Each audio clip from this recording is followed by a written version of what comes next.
मुख्यमंत्री योगी आदित्यनाथ के नेतृत्व में उत्तर प्रदेश की वित्तीय स्थिति पहले की तुलना में कहीं अधिक सुदृढ़ और स्थिर हुई है। राजस्व प्राप्ति व्यय से अधिक होने के कारण प्रदेश लगातार रेवेन्यू सरप्लस वाला राज्य बना हुआ है। उत्तर प्रदेश की कुल राजस्व प्राप्तियों का 45% हिस्सा राज्य के स्वयं के राजस्व से प्राप्त हुआ है, जो वित्तीय आत्मनिर्भरता की दिशा में महत्वपूर्ण उपलब्धि है।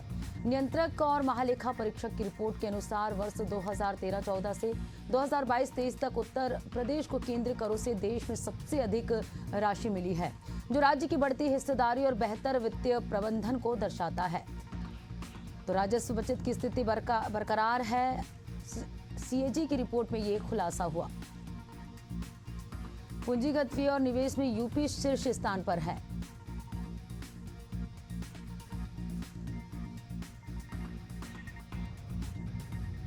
तो बेहतर वित्तीय प्रबंधन को दर्शाता है। पूंजीगत व्यय और निवेश में यूपी शीर्ष स्थान पर है।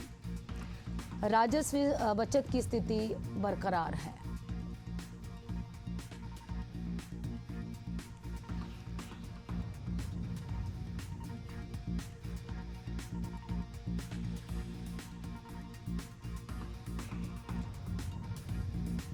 तो कैग रिपोर्ट में यह खुलासा हुआ है। पूंजीगत व्यय और निवेश में यूपी शीर्ष स्थान पर है। राजस्व बचत की स्थिति बरकरार है। बेहतर वित्तीय प्रबंधन को ये दर्शाता है। पूंजीगत व्यय और निवेश में यूपी शीर्ष स्थान पर है। सहायता अनुदान, निवेश और विकास की भी संतुलन का परिचायक है। और चलिए इस बीच लखनऊ से बड़ी खबर। सीएम योगी आदित्यनाथ के आज की कार्यक्रम युवक एवं महिला दलों को प्रोत्साहन खेल सामग्री का सीएम वितरण करेंगे। इंदिरा गांधी प्रतिष्ठान लखनऊ में आयोजित कार्यक्रम में शामिल होंगे। तो उत्तर प्रदेश के सीएम योगी आदित्यनाथ के कार्यक्रम की जानकारी आपको दे रहे हैं। महिला दलों को प्रोत्साहित करेंगे। इंदिरा गांधी प्रतिष्ठान लखनऊ में आयोजित कार्यक्रम में शिरकत करेंगे। बड़ी खबर आपको बता रहे हैं। सीएम योगी आदित्यनाथ के आज की कार्यक्रम की जानकारी दे रहे हैं। युवक एवं महिला दलों को प्रोत्साहन खेल सामग्री वितरित करेंगे। इंदिरा गांधी प्रतिष्ठान लखनऊ में आयोजित कार्यक्रम में सीएम शामिल होंगे। तो सीएम योगी आदित्यनाथ का क्या कुछ कार्यक्रम रहेगा, इसकी जानकारी आपको दे रहे हैं। युवक और महिला दलों को प्रोत्साहन वितरित करेंगे। सीएम योगी आदित्यनाथ के आज के कार्यक्रम की जानकारी आपको दे रहे हैं। युवक एवं महिला दलों को प्रोत्साहन खेल सामग्री का वितरण करेंगे सीएम। इंदिरा गांधी प्रतिष्ठान लखनऊ में आयोजित कार्यक्रम में सीएम शामिल होंगे। अगली बड़ी खबर लखनऊ से। यूपी में आवासीय योजनाओं के लिए 970 करोड़ की धनराशि जारी। लखनऊ, अयोध्या, रामपुर और बागपत बड़ौत में भूमि लेने के लिए राशि जारी की गई। मुख्यमंत्री शहरी विस्तारीकरण योजना के तहत ये राशि दी गई। विकास प्राधिकरणों को निर्देश दिया गया, योजना के लिए जमीन इससे पैसे ले ली जाएगी। लोगों को जरूरत के आधार पर आवास उपलब्ध कराना उद्देश्य है।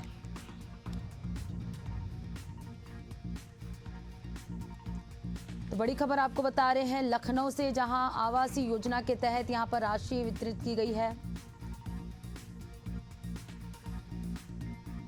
यूपी में आवासीय योजनाओं के लिए 970 करोड़ की धनराशि जारी की गई है। लखनऊ, अयोध्या, रामपुर और बागपत बड़ौत में भूमि लेने के लिए जारी किया गया। मुख्यमंत्री शहरी विस्तारीकरण योजना के तहत ये राशि दी गई है।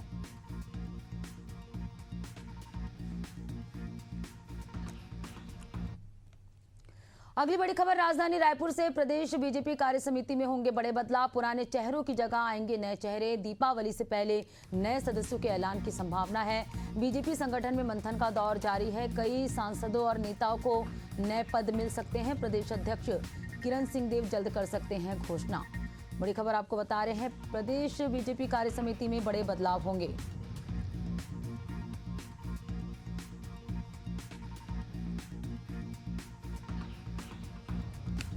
तो कार्य समिति में बड़े बदलाव होंगे। पुराने चेहरों की जगह नए चेहरों को मौका दिया जाएगा। दीपावली से पहले नए सदस्यों के ऐलान की संभावना की जा रही है। बीजेपी संगठन में मंथन का दौर लगातार जारी है। तो प्रदेश बीजेपी कार्य समिति में बड़े बदलाव होंगे। पुराने चेहरों की जगह नए चेहरों को मौका दिया जाएगा। दीपावली से पहले नए सदस्यों के ऐलान की संभावना जताई जा रही है। बीजेपी संगठन में लगातार मंथन का दौर जारी है। अगली बड़ी खबर देहरादून से। धामी सरकार की मंत्रिमंडल की बैठक होगी आज। सीएम पुष्कर सिंह धामी की अध्यक्षता में बैठक होगी। बैठक में कई महत्वपूर्ण प्रस्तावों पर मुहर लगेगी। शिक्षा, स्वास्थ्य, खेल, कृषि समेत कई विभाग की नियमावली में बदलाव हो सकते हैं। बड़ी खबर आपको बता रहे हैं, आज धामी सरकार की मंत्रिमंडल की बैठक होगी। धामी सरकार की मंत्रिमंडल की बैठक होगी आज। शिक्षा, स्वास्थ्य, खेल, कृषि समेत कई विभाग की नियमावली में बड़े बदलाव हो सकते हैं।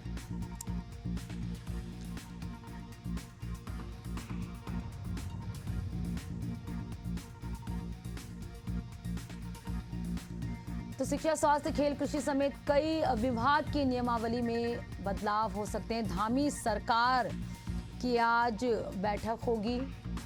तो सीएम पुष्कर सिंह धामी की अध्यक्षता में बैठक होगी। इस दौरान शिक्षा, स्वास्थ्य, खेल, कृषि समेत कई विभाग की नियमावली में बदलाव हो सकते हैं। तो धामी सरकार मंत्रिमंडल की आज बैठक होगी। सीएम पुष्कर सिंह धामी की अध्यक्षता में बैठक होगी। और चलिए इस पे ज्यादा जानकारी के साथ देवम मेहता संवाददाता हमारे साथ लाइव जुड़ चुके हैं। देवम, आज धामी सरकार की मंत्रिमंडल की बैठक होगी। इस बैठक के दौरान क्या कुछ चर्चा होगी, किन विषयों को लेकर?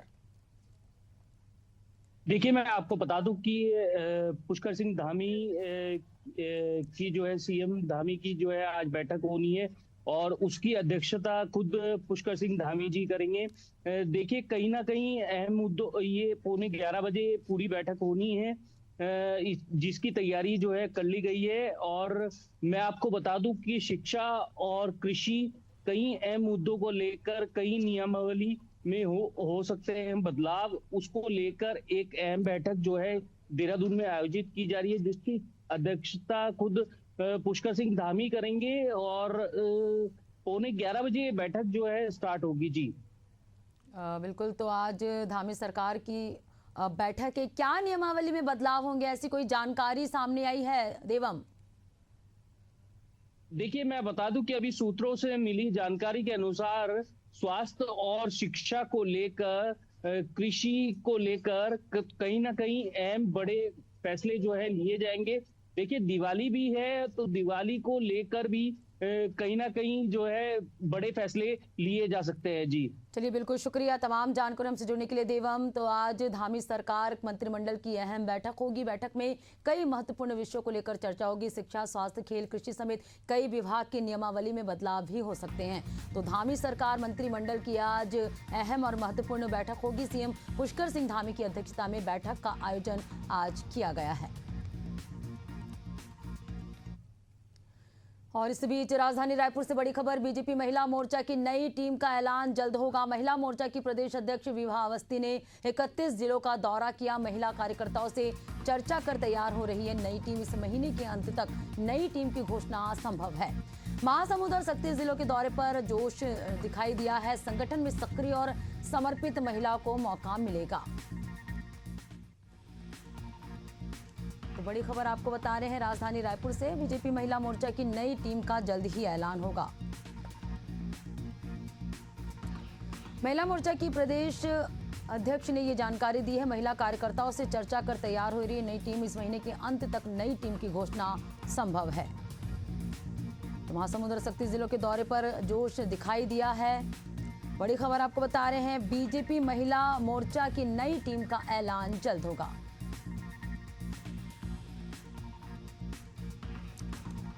और चलिए इसमें ज्यादा जानकारी के साथ सहयोगी शशिकांत हमारे साथ जुड़ चुके हैं। शशिकांत, बीजेपी महिला मोर्चा की जो नई टीम का ऐलान है वो जल्द होगा, क्या समय तय किया गया है, कब तक जो है नई टीम की घोषणा होगी? बिल्कुल, देखिए पद्मा, महिला मोर्चा की नई टीम, नई कार्यकारिणी का जल्द ही घोषणा किया जा सकता है। बताया जा रहा है कि अक्टूबर के जो है अंतिम तक जो है यह जो घोषणा है वो कर दी जाएगी। महिला मोर्चा की जो प्रदेश अध्यक्ष है विभा अवस्थी, उन्होंने पूरे छत्तीसगढ़ के सभी जिलों का जो है उन्होंने भ्रमण किया है, वहाँ लोगों की राय ली है। महिला कार्यकर्ताओं से चर्चा कर जो है नई टीम जो है तैयार की जा रही है। बताया जा रहा है कि इस महीने के अंत तक जो है जो घोषणा है वो संभावित है। इसके अलावा महासमुंद और शक्ति जिलों के दौरे पर जो है जोश भी इस दौरान देखने को मिला। संगठन में सक्रिय और समर्पित महिलाओं को मौका दिया जाएगा। बताना चाहूँगा कि किरण सिंहदेव की जो टीम है उनका तो ऐलान कर दिया गया है। अब जो है जो महिला मोर्चा है, महिला मोर्चा की जो कार्यकारिणी है उनका भी गठन किया जाना है। अभी बताना चाहूँगा कि जो महिला मोर्चा के लगभग 100 से ज़्यादा जो छत्तीसगढ़ के महिला जो नेत्री है उनको बिहार की भी जिम्मेदारी दी गई है। बिहार में वे जाकर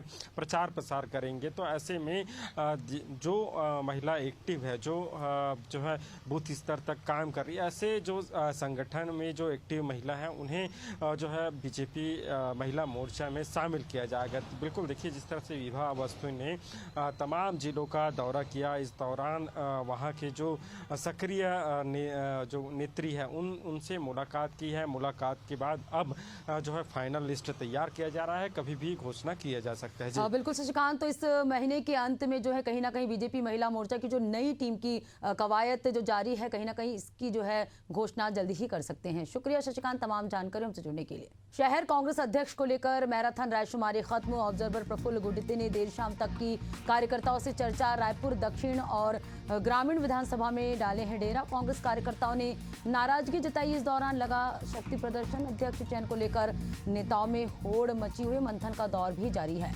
रायपुर ग्रामीण अध्यक्ष को लेकर भी आज से शुरू हुई है कवायद।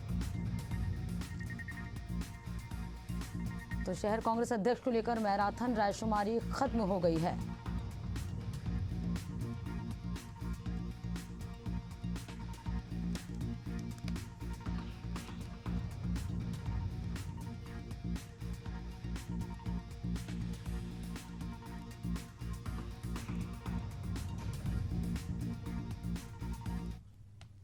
अगली बड़ी खबर की रुख करेंगे रायपुर से। त्योहारों को देखते हुए अलर्ट मोड में पुलिस है। गश्त और पेट्रोलिंग को किया जा रहा है तेज। बाजारों मोहल्लों में पुलिस की पैनी नजर होगी। भीड़ भाड़ वाले इलाकों में निगरानी बढ़ाई जाएगी। एसएसपी ने दिए हैं सुरक्षा व्यवस्था के कड़े निर्देश। धनतेरस से दीपावली तक सख्त पुलिस पहरा रहेगा। तो आगामी त्योहार दीपावली को देखते हुए ये निर्णय लिया गया है। भीड़ भाड़ वाले इलाकों में निगरानी बढ़ाई जाएगी। एसएसपी ने सुरक्षा व्यवस्था के कड़े निर्देश यहां पर दिए हैं। धनतेरस से लेकर दीपावली तक पुलिस का जो है सख्त पहरा रहेगा।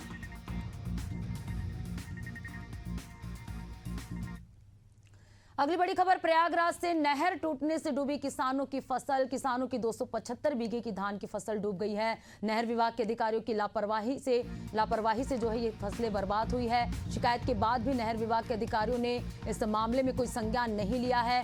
जिम्मेदार अधिकारियों से किसान मुआवजे की मांग कर रहे हैं। मुआवजा नहीं मिलने पर किसानों ने प्रदर्शन की चेतावनी दी है।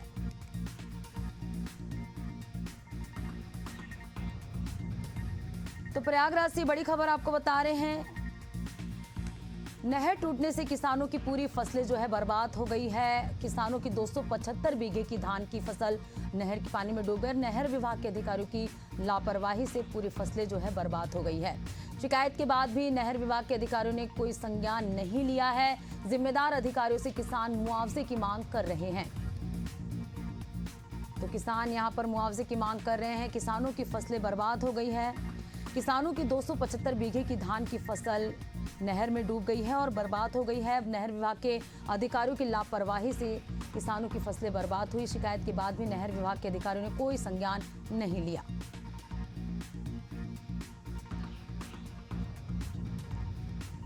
तो नहर टूटने से डूबी किसानों की फसल। प्रयागराज से ये खबर आपको बता रहे हैं। किसानों की 275 बीघे की धान की फसल डूब गई है।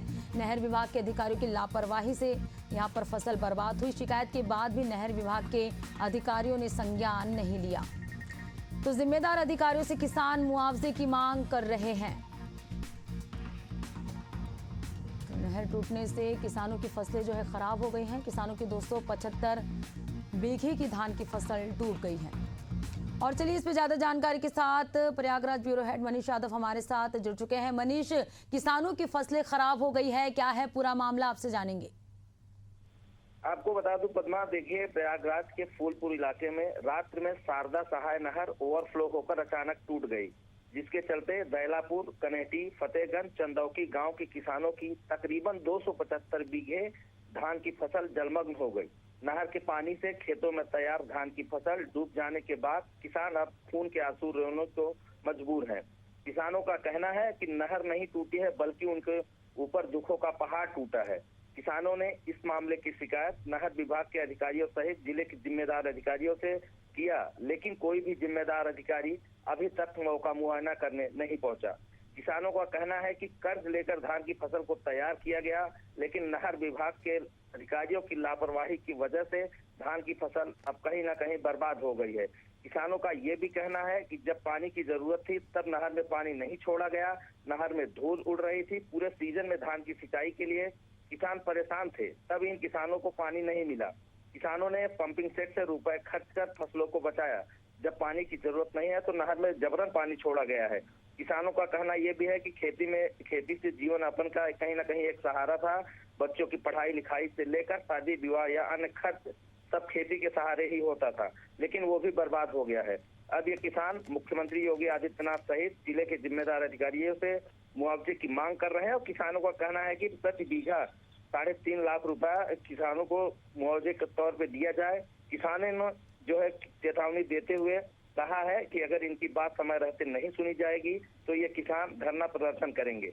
अब देखना यही होगा कि क्या समय रहते जिम्मेदार अधिकारी इन किसानों की समस्या को सुनते हैं या फिर ये किसानों के हाथ मायूसी ही हाथ लगेगी। जी पद्मा। बिल्कुल मनीष, तो आगे देखने वाली बात होगी। नहर विभाग के अधिकारियों की लापरवाही सामने, जहां नहर टूटने से किसानों की फसल जो है बर्बाद हो गई है। किसानों की 275 बीघे की धान की फसल यहां पर डूब गई है। नहर विभाग के अधिकारियों के चलते, लापरवाही के चलते बर्बाद हो गई है फसलें। शिकायत के बाद भी नहर विभाग के अधिकारियों ने कोई संज्ञान नहीं लिया। शुक्रिया मनीष, तमाम जानकारियों से जुड़ने के लिए।